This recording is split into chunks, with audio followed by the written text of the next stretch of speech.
Alors juste une précision, on a parlé de Botox toute la soirée. Le Botox, c'est un nom commercial. C'est la première qui est sortie, c'est le laboratoire Allergan qui nous régale ce soir. Il y a eu d'autres laboratoires qui sont sortis avec d'autres noms commerciaux, mais la Botox, c'est un nom commercial de la toxine botulique. Alors, donc une des utilisations, c'est en chirurgie esthétique. Donc il faut faire quand même un petit peu d'historique. On a vu que la toxine botulique avait été utilisée par Alan Scott dans les années 80 pour traiter les pharospasmes et les strabismes. Et il y a un autre ophtalmo, Carruthers, qui dans quelques années plus tard a remarqué que lui aussi à Toronto, quand il traitait les strabismes, eh bien, il voyait que les patients rajeunissaient. Alors il a pris sa femme qui était dermato, ils ont fait une série et la série a montré qu'effectivement il y avait un effet rajeunissant de la toxine botulique et c'est comme ça qu'on a trouvé les effets rajeunissants de la toxine botulique. Parce qu'avant, pour rajeunir un front, en l'occurrence, qu'est-ce qu'il fallait faire? Il fallait faire ça, il fallait faire une incision dans les cheveux, aller enlever l'excès de peau quand il y avait un excès de peau, il fallait scarifier, abîmer le muscle frontal et d'autres muscles de façon à rajeunir. Ça imposait une intervention chirurgicale lourde, des incisions multiples. Dans les années 90, on a affiné un peu la technique, on a essayé de ne plus faire cette grande incision qui allait d'une oreille à l'autre, mais par des toutes petites incisions, sous contrôle vidéoscopique, de faire des scarifications musculaires, des résections musculaires pour essayer d'affiner. La révolution est arrivée avec la toxine botulique qui a permis de rajeunir le front, le regard et toute la zone du tiers supérieur du visage sans faire la moindre incision et en faisant 10-12 piqûres avec des aiguilles toutes petites, sans anesthésie, qu'on pouvait répéter au gré de ces désidérata. Alors comment ça marche la toxine botulique? On a vu tout à l'heure que ça marchait au niveau d'un muscle en bloquant la plaque motrice et donc il y avait un relâchement musculaire. Au niveau de la face, vous voyez sur la gauche le nombre de muscles impliqués, ils sont énormes.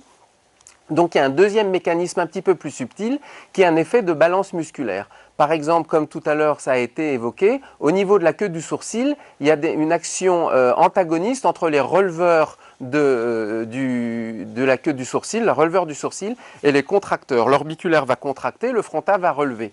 Vous comprenez bien que si vous paralysez un des deux muscles, il y a une action antagoniste de l'autre muscle qui va donc prédominer. Et c'est comme ça qu'on a pu affiner les choses.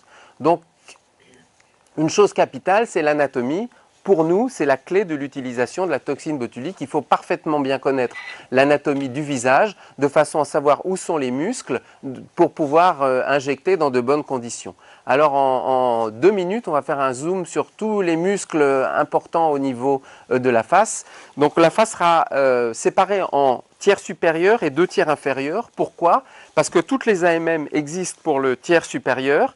Il n'en existe aucune pour le tiers inférieur, alors que depuis plusieurs années, on commence à utiliser la toxine botulique sur le tiers inférieur, pour lequel il n'y a absolument aucune AMM. Le muscle frontal, c'est un muscle pair, c'est-à-dire qu'il y en a un de chaque côté, qui va du cadre orbitaire jusqu'à la voûte crânienne, et il est responsable des rides frontales. Le muscle corrugator, c'est le petit muscle que vous voyez ici, il va de la racine du nez jusqu'au tiers moyen du sourcil et il est responsable des fameuses rides du lion, des rides de la glabelle. Le muscle orbiculaire oculis, c'est un sphincter, c'est-à-dire c'est un muscle sphérique tout autour de l'œil et il est responsable des petites rides de la patte doigt qu'on a sur la partie externe de l'orbite. Tiers inférieur du muscle, le platysma, ce sont 2 bandes musculaires au niveau du cou qui sont très très fines et qui sont responsables des distensions au niveau, ce qu'on appelle les cordes platysmales, ce qu'on appelle les fanons. Le muscle masséter, c'est un muscle profond que vous voyez ici, c'est ce muscle-là. Alors, on l'utilise aussi, on le verra en chirurgie esthétique, on le traite. Il est responsable des visages carrés avec des masséters extrêmement forts et on peut le traiter pour essayer de féminiser un visage, rendre un visage carré par hypertrophie des masséters en visage un petit peu plus ovalaire et plus joli. Le muscle orbiculaire oris, c'est l'orbiculaire des lèvres, même mécanisme, même structure anatomique que l'orbiculaire au niveau des yeux. Il est responsable des toutes petites ridules qu'on a au niveau de la lèvre supérieure et inférieure, qu'on appelle aussi les rides du fumeur. Le muscle dépresseur angulioris, le DAO, c'est un muscle en éventail qui part de la commissure. La commissure, ce point-là qui s'appelle le modulus, qui est un point clé, parce que tous les muscles du visage du tiers inférieur vont aller s'insérer sur lui. Et là-dessus, vous pouvez aussi jouer sur les balances musculaires. Et le DAO, donc dépresseur angulioris, est responsable en partie du pli d'amertume. L'élévateur labii, alors LLS-SAN, on va l'appeler comme ça, c'est un muscle très long et très fin qui part de la région canthale interne jusqu'à la lèvre supérieure et qui est responsable, on le verra tout à l'heure, des sourires gingivaux. Le muscle carré du menton, ce sont deux bandes musculaires qui vont du menton jusqu'au niveau de l'arcade dentaire et il est responsable de l'aspect en peau d'orange qu'on peut avoir au niveau du menton. Alors, la technique, il y a trois aujourd'hui, pour nous en chirurgie esthétique, toxines utilisables. Et vous voyez que ce n'est pas du tout les mêmes noms qui sont utilisés pour la thérapeutique et pour l'esthétique. Donc, Vistabel, voilà, Vistabel, c'est l'équivalent de Botox. Azalure, c'est un autre laboratoire, c'est l'équivalent du Dysport. Et Bocouture, c'est l'équivalent du Xéomine. Le conditionnement est fait dans des doses moindres parce qu'en chirurgie, en médecine esthétique, en esthétique, on a besoin de doses bien moindres que ce qui est nécessaire dans d'autres spécialités, sauf pour le masséter. Pour traiter les visages carrés, on peut avoir à mettre un flacon de 50 unités par côté pour les masséters quand ils sont extrêmement forts. La technique, donc ça vous voyez les différentes spécialités. Donc Azalure c'est le Dysport, Vistabel c'est le Botox, c'est le nom qu'on utilise comme le Frigidaire, et Bocouture et Xéomine. C'est toutes les trois du sérotype A. Les doses sont différentes parce que par exemple dans l'Azalure, c'est 125 unités qui sont à disposition dans le flacon, alors que Vistabel et Bocouture, c'est 50 unités. Les dilutions sont également différentes. Pour certaines, l'AMM, c'est 0,63, alors que pour les autres, c'est 1,25 ml. Comment ça se passe? Bien entendu, on l'a vu tout à l'heure, la fragilité du pont dissulture fait qu'il faut respecter la chaîne du froid. La toxine doit vous être amenée à une exception près dans des conditions de réfrigérées. Vous prenez votre flacon, on a choisi le Botox, vous le mélangez avec du sérum physiologique. Ensuite, c'est ce que je vous disais tout à l'heure, il faut être extrêmement doux dans la manipulation. Il ne faut pas trop le manipuler avec vigueur parce que vous risquez de rompre les ponts disulfure et d'inactiver votre toxine botulique. Et ensuite, vous le mettez dans une seringue d'un millilitre avec une toute petite aiguille de façon à être le moins douloureux possible. Alors, il y a eu des petits raffinements techniques. Parmi les derniers raffinements, c'est cette nouvelle seringue. Vous voyez ici, il y a un petit cliquetis. La seringue est crantée et ça vous permet quasiment sans regarder le patient, d'avoir une précision d'injection à une unité près. Et une unité près, ça peut être très important quand vous voulez rétablir une symétrie sur un visage dissymétrique. Donc vraiment, c'est un atout. Et ce genre de nouvelles aiguilles, ce sont des aiguilles 33G. Donc elles sont extrêmement souples. J'ai fait le test, je n'ai pas fait de la toxine, mais j'ai fait le test. Vous ne les sentez quasiment pas. C'est les dernières qui sont sorties. Et vraiment, les patientes ne s'en plaignent pas. L'autre artifice, c'est ce petit dispositif vibratoire. Le patient le prend dans la main, ça fait vibrer, il le met au niveau d'un contact osseux. Et c'est la technique du gate control. Ça va leurrer les fibres nociceptives, c'est-à-dire les fibres responsables de la douleur, ce qui fait que le patient ne sent pas les injections que vous lui faites puisqu'il a les fibres saturées par ce dispositif vibratoire. Alors, où injecter? Eh bien, ça, c'est le point clé, c'est l'examen clinique qui vous dit où injecter. C'est l'anatomie qui vous permet de voir comment sont distribués les muscles, quelle est leur force, quelle est leur longueur. Bien entendu, c'est différent d'un patient à un autre, c'est différent chez l'homme qui a des muscles plus forts que chez la femme. Donc un examen au repos, un examen en surélevant, en prenant l'air étonné, surélevant le sourcil, un examen en fronçant les sourcils et les yeux, et un examen en faisant un sourire forcé pour voir les rides frontales, pour voir les rides glabellaires et pour voir les rides de la patte doigt qui sont les indications qu'on traite le plus. Alors, ensuite, vous injectez. Classiquement, les rides du front, il y a 7 à 8 points qui sont faits au niveau du front en respectant en respectant cette zone, 2 cm au-delà du sourcil, de façon à ne pas avoir un ptosis, parce que là, vous allez agir non seulement sur le muscle frontal, mais sur certains autres muscles, notamment l'orbiculaire, et vous pouvez avoir un effet indésirable, le ptosis. Donc, quelques points au niveau du front, 5 points en général au niveau de la glabelle, c'est cette zone-là pour traiter les rides du lion, et 2 ou 3 points, plus souvent 2 ou 3 que 4, au niveau des rides de la patte doigt sur le muscle orbiculaire, de façon à traiter les rides de la patte doigt. Au niveau inférieur, je vous ai dit que depuis quelques années, 2-3 ans, on commence à traiter hors AMM certaines disgrâces au niveau du tiers inférieur du visage. Alors au niveau de l'orbiculaire des lèvres, quelques points, 4 points en haut, 2 points en bas, en respectant 1 cm au niveau de la commissure pour traiter les petites ridules. Pour traiter les plis d'amertume, injection au niveau du DAO, injection 2 cm, 2 cm, donc 2 cm à l'extérieur du modulus, 2 cm en dessous pour injecter le DAO.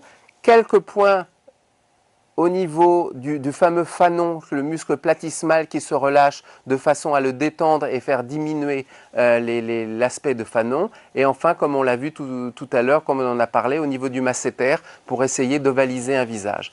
2 éléments extrêmement importants, c'est des travaux en 2007 ont montré que, APAC a montré que la distribution des plaques motrices n'est pas au hasard. Et l'essentiel des plaques motrices au niveau du masséter, par exemple, est en bas, donc on va plutôt injecter sur la partie basse du masséter. Idem au niveau du DAO, l'essentiel des plaques motrices sont en bas, donc en injectant sur la partie basse du muscle, on est plus efficace sur les plaques motrices. Idem au niveau du menton pour traiter l'aspect peau d'orange, 2 petites incisions paramédianes de façon à améliorer cet aspect. Et sur l'élévateur des lèvres, le sourire gingival, une injection 1 cm en dehors et 1 cm plus haut que l'aile narinaire de façon à traiter le sourire gingival. On en verra un exemple tout à l'heure. Alors, quelques exemples de résultats. Avant, vous avez bien deviné, avant, après. Donc on a une amélioration au niveau, essentiellement chez cette patiente, de la glabelle.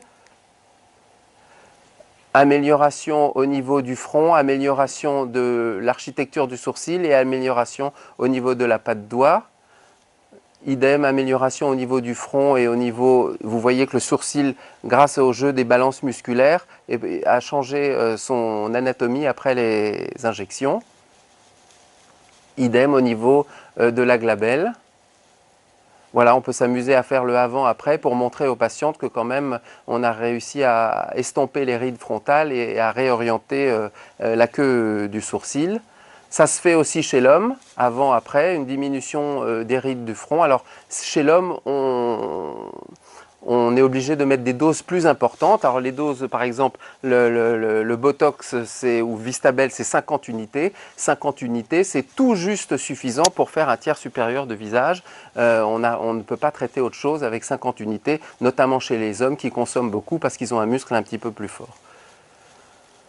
Chez l'homme, alors une utilisation un petit peu baroque, vous avez sûrement entendu parler il y a un mois, il y a eu un concours pour élire le plus beau chameau à Riyad en Arabie Saoudite, concours doté de 43 millions de dollars. Il y a eu 30 000 chameaux qui ont été candidats et 12 candidates ont été éliminées parce qu'on les a surprises en train de se faire injecter du Botox pour raffermir les traits du visage. Plus sérieusement, l'efficacité selon les toxines qu'on utilise arrive de 2 à 5 jours. En plateau, au bout de quelques jours, l'effet est maximum. Il dure entre 4 et 6 mois et l'effet retombe. Alors, il est très important ce schéma à savoir parce que on a noté aussi qu'on n'en a pas parlé tout à l'heure, et c'est un oubli de ma part, il y a un mécanisme aussi immunologique au niveau du Botox. Les patientes vont développer des anticorps anti-toxines botuliques. C'est vrai pour une toxine, ça ne sera pas vrai pour les autres. Donc si vous avez l'apparition d'anticorps anti-botox, vous pouvez utiliser une autre toxine. Mais on s'est rendu compte que l'effet anticorps arrive quand vous répétez trop les doses avec des doses trop importantes. Donc vous avez toujours intérêt à essayer d'espacer au maximum les cycles et de mettre la dose la plus petite possible. C'est pour ça que la retouche, à 15 jours, vous ne pouvez faire qu'une toute petite retouche avec une dose minimale. Vous n'avez pas intérêt à remettre à chaque fois, tous les 15 jours, tous les mois ou tous les 2 mois, des doses complètes parce que sinon vous vous confrontez au risque d'avoir un effet immunologique. Alors voilà le sourire gingival, donc avec une injection réalisée 1 cm en dehors et au-dessus de l'aile narinaire, vous voyez que vous avez quand même une amélioration substantielle au niveau du sourire. Deux autres indications dont on n'a pas parlé qui marchent énormément, c'est l'hypersudation. Vous voyez qu'au niveau social, ce genre de situation est tout à fait désagréable. Et bien, vous pouvez faire en sous-cutané en faisant des toutes petites papules au niveau du creux axillaire avec après un test à l'amidon, un flacon de chaque côté et vous rendez service pendant toutes les périodes estivales et l'efficacité dure tout un été. Idem au niveau des mains. Cette situation n'est pas très agréable. Vous faites un quadrillage avec des toutes petites papules de toxines botuliques au niveau de la main. Autant au niveau axillaire, vous pouvez tranquillement le faire sans anesthésie. Autant hyperhidrose au niveau de la main, il faut une petite sédation ou de l'EMLA parce que les injections, même avec des toutes petites aiguilles au niveau de la main, sont quand même un tout petit peu sensibles. Les effets secondaires, ils sont très très rares et comme on l'a vu tout à l'heure, ils sont transitoires. L'efficacité de la toxine, c'est quelques mois. Donc même si vous avez un effet secondaire, il ne durera pas plus que quelques semaines. Au niveau du frontal, l'effet c'est un ptosis. Et ben, ça peut se traiter chez les enfants par un stéristrip, chez les adultes c'est plus difficile. Et on met en place des collyres à la yoimbine ou à la néocinéphrine. Au niveau de la paupière, on peut avoir cet aspect méphisto, c'est-à-dire qu'il n'y a pas eu d'efficacité de façon homogène sur la totalité du sourcil. Ça se présente comme ça, c'est très disgracieux. Il faut savoir qu'une toute petite injection de quelques unités, 2 cm au-dessus du sourcil surélevé, rétablit une architecture strictement normale du sourcil. D'autres effets indésirables peuvent exister, asymétrie de bouche, dysphagie quand vous traitez les pauciers et l'existence de céphalée qui est fréquente. On ne sait pas trop pourquoi ça existe, mais on pense que c'est une irritation périostée. Ça existe quand même dans 20% des patients qu'on traite. Les contre-indications, elles sont peu nombreuses. Contre-indications absolues, toutes les troubles de la fonction musculaire, les myastélies, les scléroses latérales, maladie de Charcot. Une hypersensibilité aux produits, j'en ai jamais rencontré. C'est quelque chose qui est quand même décrit, très rare. Une infection, bien entendu, au point d'entrée doit vous faire réfléchir. Une grossesse, par principe de précaution, on ne le fait pas. Maladie auto-immune, c'est classique. Les gens qui font beaucoup de toxines botuliques l'utilisent dans les maladies auto-immunes stabilisées sans avoir de complications particulières. Et enfin, les patients sous anticoagulants, antiagrégants et ou présentant des troubles de l'hémostase doivent faire l'objet d'une surveillance attentive. Quelques mots sur la législation. C'est un médicament, ce n'est pas un dispositif comme les fillers et ce genre de choses. C'est un médicament qui a une AMM. Donc l'autorisation pour le tiers supérieur uniquement, on l'a vu. Une spécialité a les trois autorisations pour la glabelle, la patte droit et le front. Et les deux autres spécialités l'ont pour la glabelle et la patte doigt. Donc il faut savoir que quand vous prenez une des deux spécialités et vous traitez le front, vous êtes hors AMM. On traite de plus en plus le tiers inférieur et on est complètement hors AMM. Il faut savoir qu'il y a une restriction au niveau des spécialités chirurgicales autorisées à utiliser la toxine botulique. C'est les chirurgiens plasticiens, les chirurgiens de la face et du cou, les ophtalmos, les chirurgiens maxillofaciaux et les dermatologues. Voilà.